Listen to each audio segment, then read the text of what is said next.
The water hit my chest before I could react. Cold, deliberate. Ice cubes slid down my plain black t-shirt and scattered across the polished marble floor, the tiny clicks echoing through the sudden silence of the dining room. I looked down at myself, at the dark, spreading stain, at the cubes slowly melting around my sneakers, at the remains of my $38 appetizer. The burrata, with its delicate heirloom tomatoes, slid off the edge of the plate and into the puddle, a creamy white and bright red mess on the flawless stone. The restaurant manager stood over me, pitcher still tipped, a smug little smirk curling his lips. "Oops," he said lightly. "How clumsy of me. My name is Adrian Cole. I'm 41 years old. I own 7 high-end restaurants scattered across 3 states. Combined annual revenue, $47 million. 4 Michelin stars between them.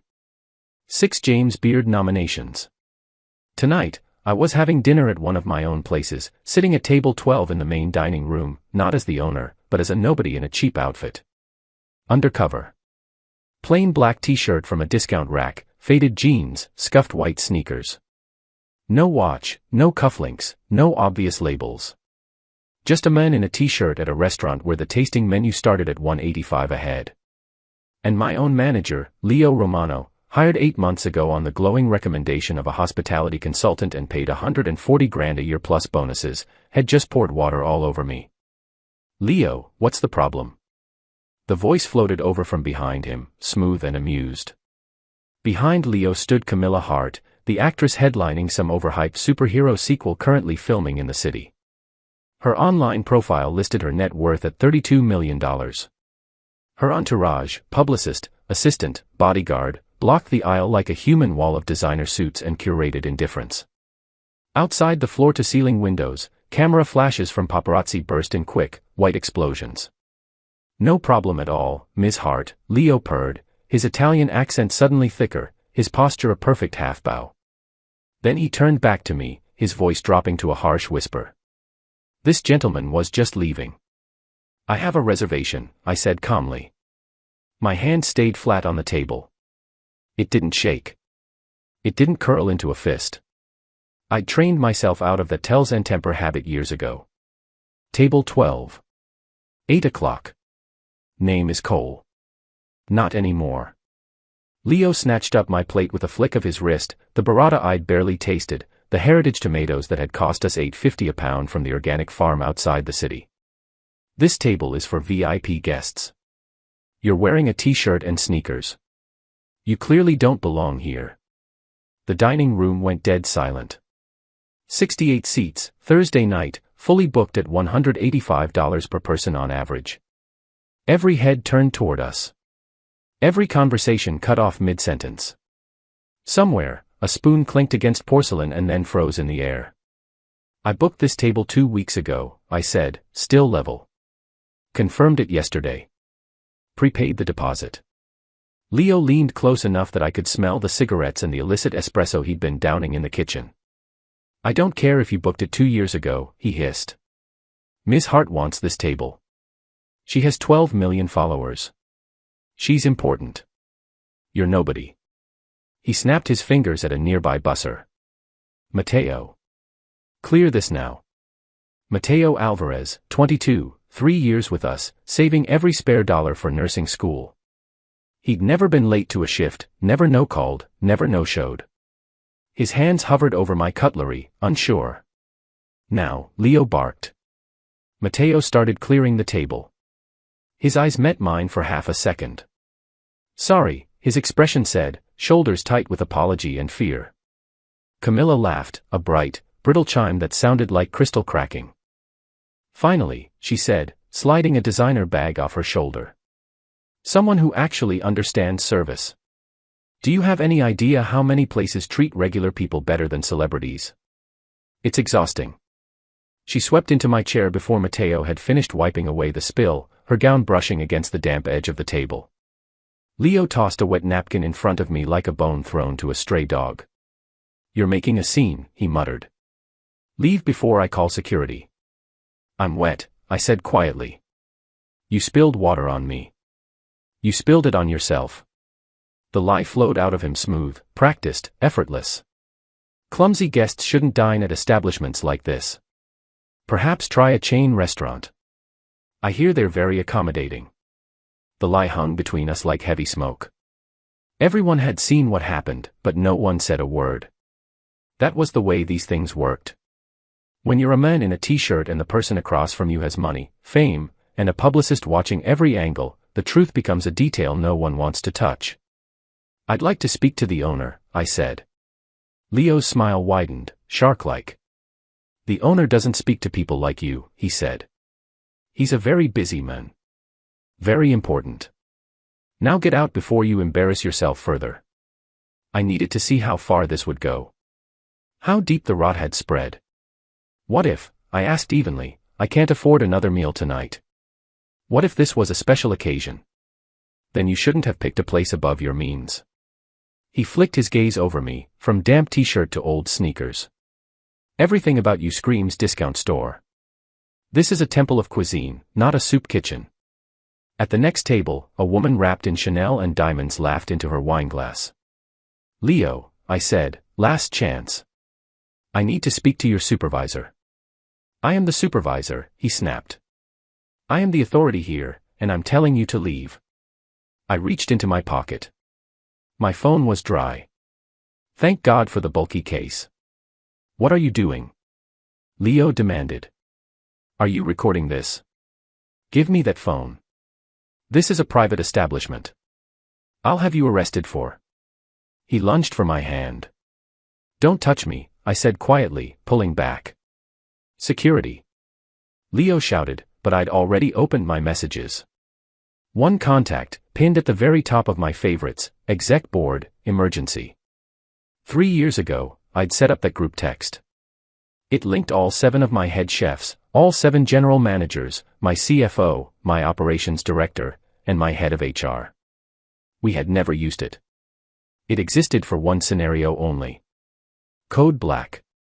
Complete operational shutdown. I typed 4 words. Close it. Fire Leo. My thumb hovered over send for exactly 2 seconds.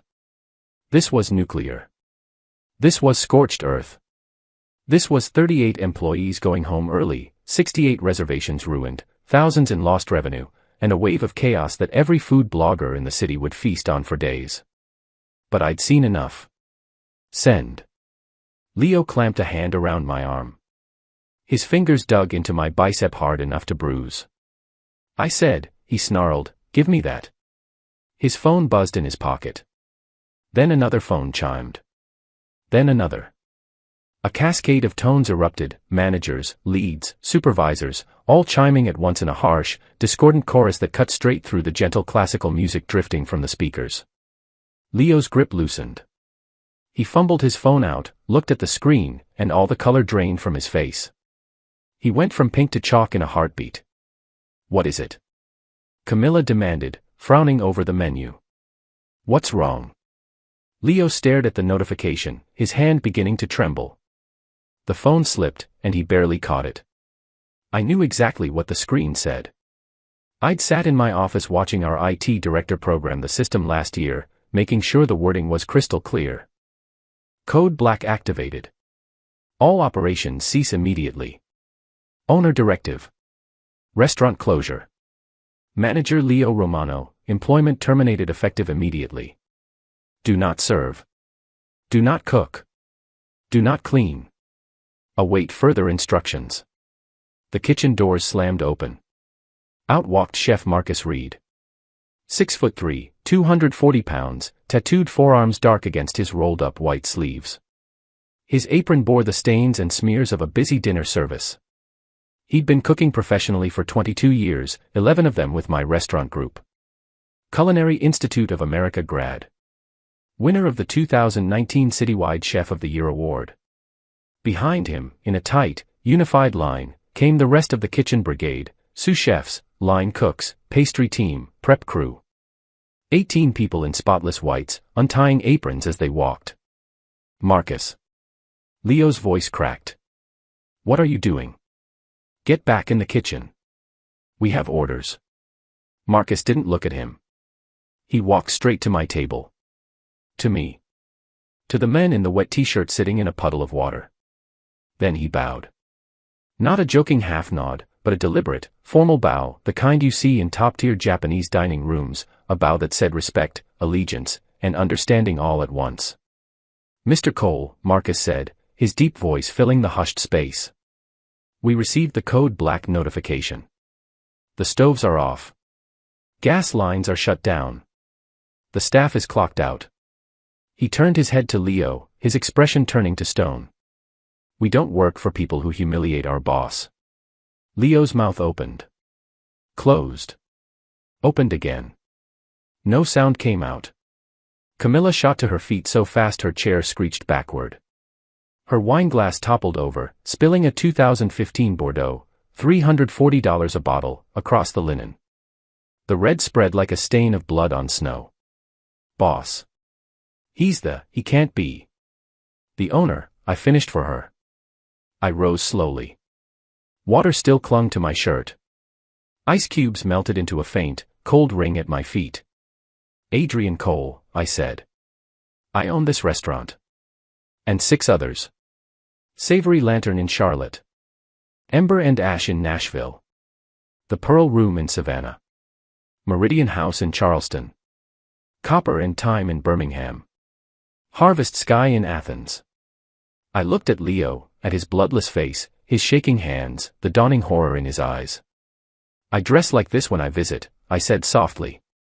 "To see how staff treat people who don't arrive in luxury cars, who don't have publicists, who don't come with 12 million followers attached to their name." "Mr. Cole," Leo stammered. "I didn't know. I couldn't have known." "Exactly," I said. "You didn't know. So you treated me like garbage." I turned to Marcus. "Kill the lights. Lock the doors. We're done here."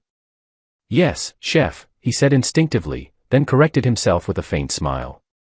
"Yes, boss." Marcus snapped his fingers. The kitchen staff moved as a single organism. The pendant lights over each table dimmed, one by one. The recessed lighting faded into a soft glow, then darkness. The music cut off mid-note. The gas lines to the stove shut down with 3 sharp, metallic clicks that sounded eerily like a countdown. Someone gasped in the dark. A woman's voice, high and frightened. "What's happening?" "We're closing," I said, loud enough for all 68 diners to hear. "Effective immediately. Due to management misconduct." Leo dropped to his knees. Literally. His tailored designer slacks, approved under his generous uniform allowance, hit the wet marble with a splash. His hands reached out in desperation. "Please," he said, voice breaking. "Please, Mr. Cole. I have a family. I have a mortgage. I'll apologize. I'll do anything. You judged me by my clothes," I said, looking down at him. "Now I'll judge you by your character." I turned to the room.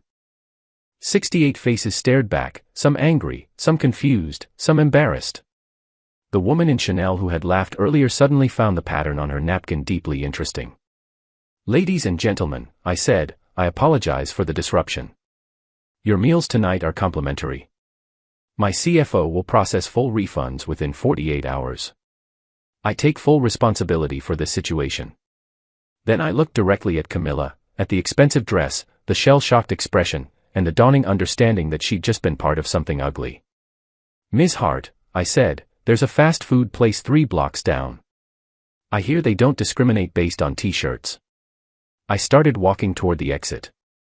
The entire kitchen brigade fell in behind me. Mateo, the bussers, the servers, the hostess, the sommelier, one by one, they stepped away from their stations and joined the line.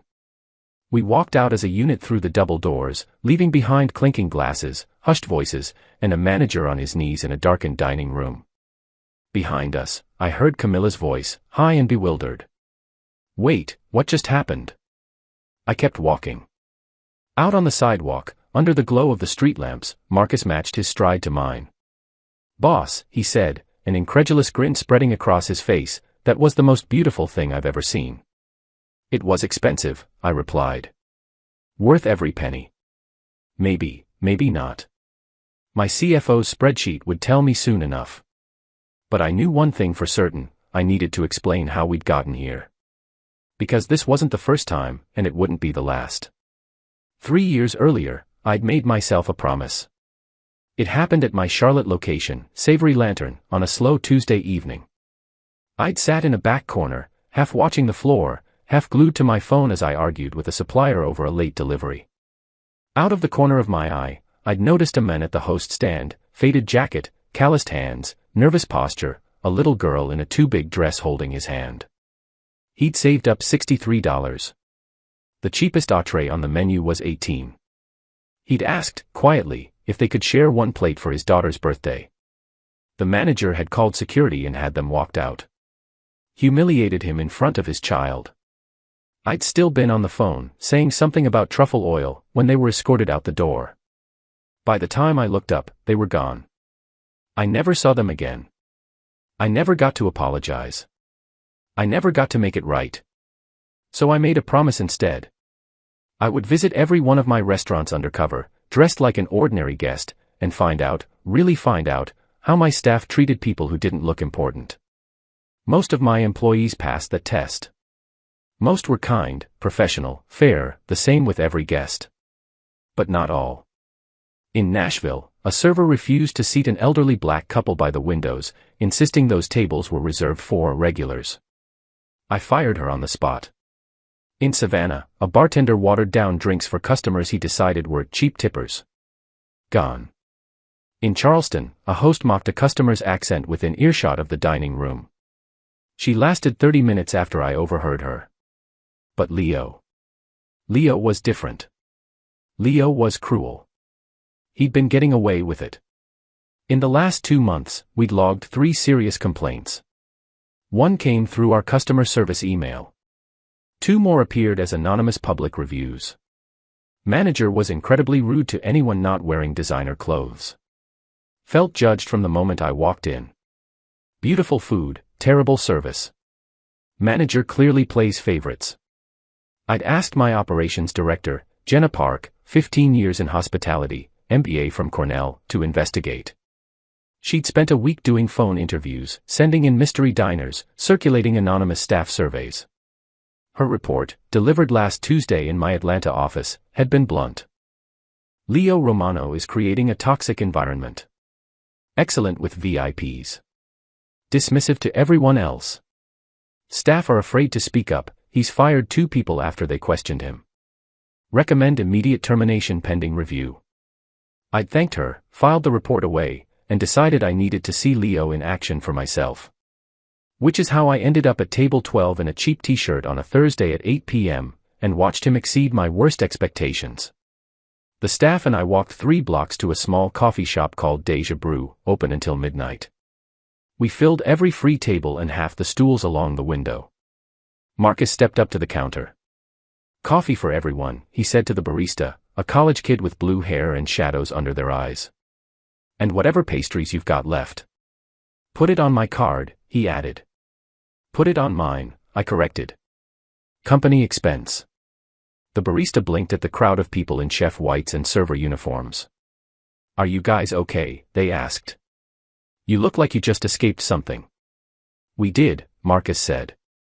I took a corner table, opened my laptop, logged into the secure drive where all our surveillance footage lived, and pulled up tonight's recording.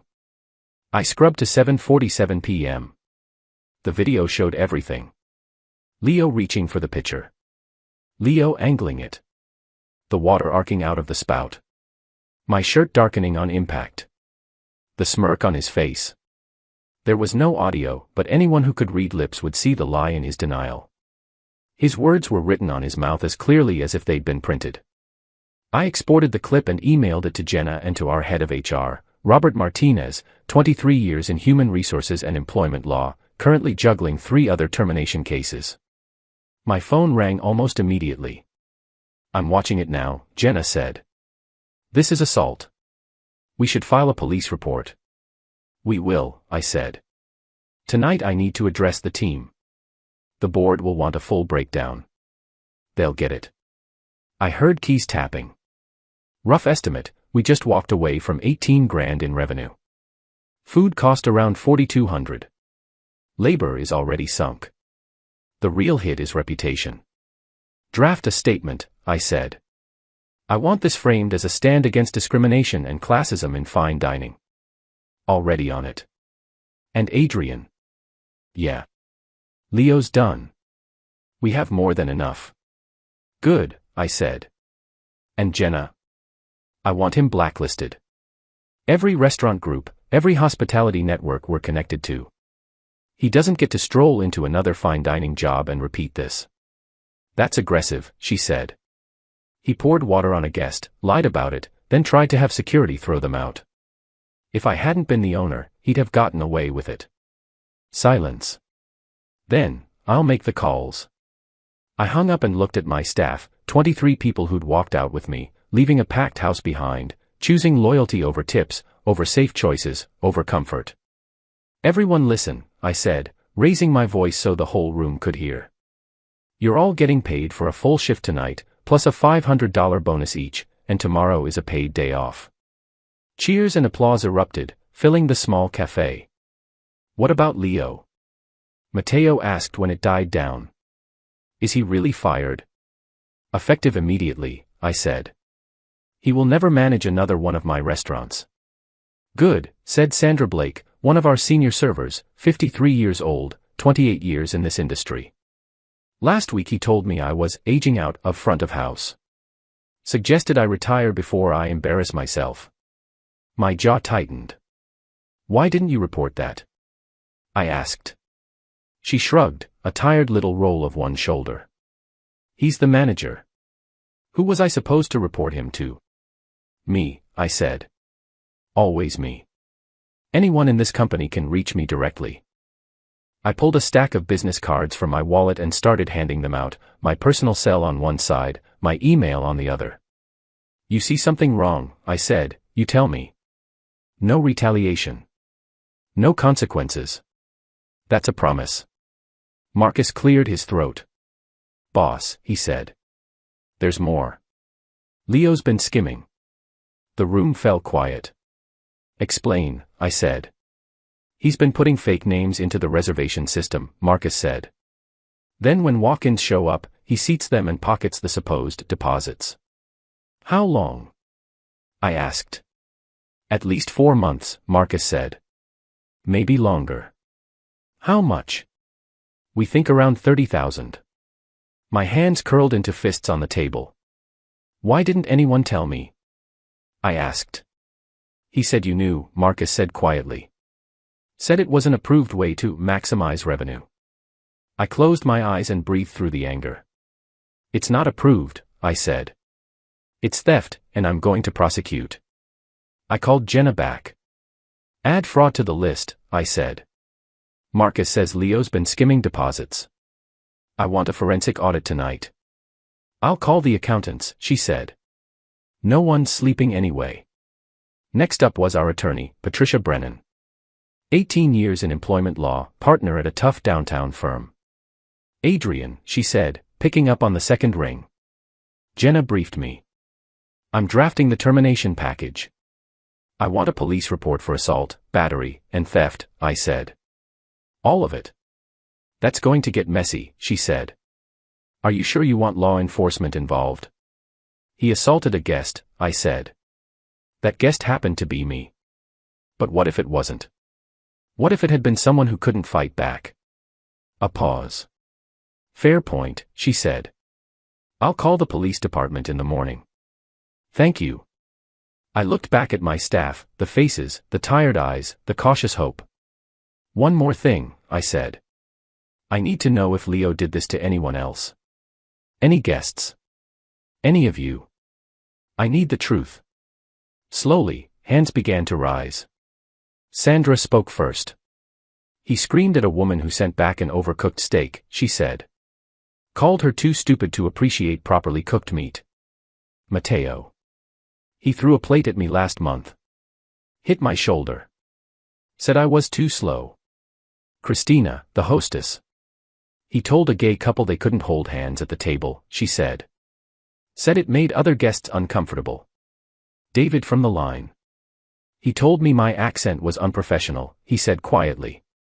Said to sound more American or go find a job somewhere ethnic. 7 more stories followed. 7 more acts of cruelty or contempt, each worse than the last. I wrote everything down, names, dates, details. By the time we finished, it was past midnight. The baristas were flipping chairs onto tables around us. My coffee had gone cold. Tomorrow, I said, we're implementing new policies. An anonymous reporting system. Monthly staff meetings with me present. Quarterly culture audits. Every manager goes through sensitivity training or they're out. No exceptions. What about the restaurant? Marcus asked. What about tomorrow? We reopen Friday, I said. New management. You're interim GM until we find someone permanent. Me. Marcus blinked. I'm just. You walked out first, I said. You stood up for what was right. That's leadership. He swallowed. I don't know what to say. Say you'll take the job, I said. He smiled slowly. Yes. Absolutely, yes. Good. Go home. All of you. Rest. We rebuild tomorrow. I drove home alone. My shirt was still damp, my jeans stiff with dried water. My phone buzzed nonstop on the passenger seat. The story had already started leaking. Someone had posted a video from inside the dining room. The footage showed the kitchen team walking out, the lights dimming, Leo on his knees, me soaked and calm and unforgiving. By morning, it was everywhere. Friday, I woke to 127 missed calls. Our restaurant's social media had gained 50,000 new followers overnight. The hashtag T-shirt CEO was trending locally. News anchors wanted interviews. Food bloggers wanted statements. Review sites were flooded. Finally, an owner with a backbone. This was unprofessional. He ruined everyone's dinner. Leo got exactly what he deserved. I was there. I saw it. Adrian Cole is a hero. Adrian Cole is a vindictive billionaire. I ignored most of it and focused on the work. Jenna's forensic audit confirmed Marcus's suspicions. Over 5 months, Leo had stolen $34,700 in deposits. The evidence was airtight: bogus reservations, deposits that vanished, cash entries with no corresponding records. Friday afternoon, we filed the police report. Detective Raymond Cooper, 12 years in the white-collar crime unit, took our statements, flipped through the ledger copies, and watched the surveillance clip. This is straightforward, he said. Theft and assault. We'll get a warrant. Leo was arrested Saturday morning at his apartment in an upscale neighborhood. News crews filmed him being escorted out in handcuffs, his face mottled red with rage and humiliation. Sunday, Camilla Hart posted a public apology on her social channels. I was wrong. I took part in something shallow and classist. I should have spoken up for the guest who was mistreated. Instead, I benefited. I'm sorry. I'm donating $50,000 to support hospitality workers. It was damage control, obviously, but at least it was something. Monday, we reopened. Marcus stood at the front with a new name tag: General Manager, Interim. We'd rolled out fresh policies, a revamped training manual, and an anonymous reporting system. There was a line out the door: people who wanted to eat at the place where the owner shut it all down. Reservations were fully booked for the next 3 months. Tuesday, the James Beard Foundation called. They wanted to talk about restaurant culture, discrimination, and power in fine dining. Wednesday, Leo's lawyer called Jenna, offering a settlement. Leo would plead guilty to theft and assault, pay restitution, and accept a permanent ban from our restaurant group. We accepted. On Thursday, 1 week after the incident, I returned to the restaurant in a tailored suit, cufflinks, and polished shoes, as the owner in full view. The staff applauded when I walked in. Guests lifted their phones. Marcus walked me through the changes. We added comment cards at every table, he said. Anonymous. They go straight to you via QR code, not to management. He pointed to discreet little cards tucked into each place setting. We also upgraded the security system. Cameras with audio in all public areas. Monthly town halls with staff, too. Perfect, I said. I sat at table 12. I ordered the same burrata appetizer. This time, the server, Mateo, now promoted to senior server, treated me like royalty. But I watched as he treated the couple at table 6 the same way. And the family at table 9. And the solo diner at table 3. Same tone. Same warmth. Same attention. That's when I knew we'd fixed something that needed fixing. 3 months later, the story had slipped out of the headlines. Leo had been sentenced to 6 months in jail and 2 years probation. He had to pay back the stolen money plus damages. His name was mud in the entire local hospitality scene. Camilla came back one evening, this time with a reservation under her real name, a smaller entourage, and a 40% tip. Marcus thrived as GM. We made the title permanent and gave him a raise big enough to change his life. And me? I kept my promise. Every month, I visited a different location, a different table, a different outfit, always ordinary, never flashy. Sometimes in a thrift store jacket, sometimes in an old polo. Sometimes with friends, sometimes alone. Always watching. Because the truth is, you never really know how people treat others until you're the one they think doesn't matter. You never really understand power until you pretend not to have any. And you never truly appreciate good people until you've seen what bad people will do when they think no one important is paying attention. The night Leo poured water down my chest and called me a nobody, he taught me something I won't forget. He taught me that the way you treat people when you think they can't fight back reveals everything about who you are. And I learned that sometimes the most powerful move you can make is the simplest: turn off the lights and walk away. Because dignity isn't about money, stars, or followers. It's about treating every single person at every single table like they matter. Even the ones in t-shirts. Especially the ones in t-shirts.